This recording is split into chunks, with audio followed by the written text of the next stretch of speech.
ನಮಸ್ಕಾರ ವೀಕ್ಷಕರೇ, ನೀವು ನೋಡ್ತಾ ಇರೋದು ಜನರ ಕೂಗು ನ್ಯೂಸ್. ನಾನು ನಿಮ್ಮ ಪುಷ್ಪಾ ಮುರುಗೇಶ್ ಜಿ.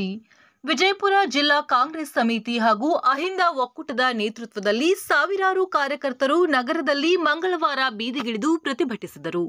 ನಗರದ ಸಿದ್ದೇಶ್ವರ ಗುಡಿಯಿಂದ ಆರಂಭವಾದ ಪ್ರತಿಭಟನಾ ಜಾಥಾವು ಗಾಂಧಿ ಚೌಕ್, ಬಸವೇಶ್ವರ ಸರ್ಕಲ್ ಮೂಲಕ ಸಾಗಿ ಡಾಕ್ಟರ್ ಬಿಆರ್ ಅಂಬೇಡ್ಕರ್ ವೃತ್ತದಲ್ಲಿ ಸಮಾವೇಶಗೊಂಡಿತು. ಮುಖ್ಯಮಂತ್ರಿ ಸಿದ್ದರಾಮಯ್ಯ, ಉಪಮುಖ್ಯಮಂತ್ರಿ ಡಿಕೆ ಶಿವಕುಮಾರ್ ಹಾಗೂ ಕಾಂಗ್ರೆಸ್ನ ಘೋಷಣೆಗಳನ್ನು ಕೂಗಿದರು.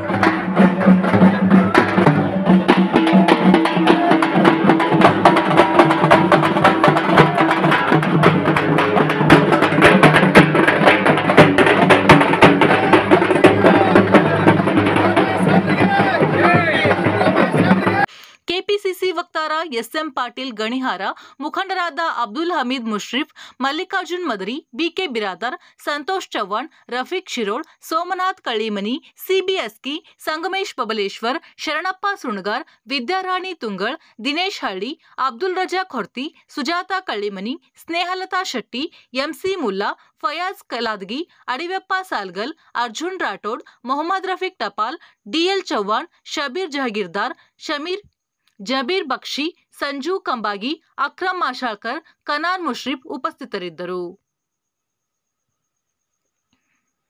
ಇನ್ನಷ್ಟು ಸುದ್ದಿಗಾಗಿ ನೋಡ್ತಾ ಇರಿ ಜನರ ಕೂಗು ಯೂಟ್ಯೂಬ್ ಚಾನಲ್. ಇದು ನಿಮ್ಮದೇ ಧ್ವನಿ. ಸಬ್ಸ್ಕ್ರೈಬ್ ಮಾಡಲು ಮರೆಯಬೇಡಿ.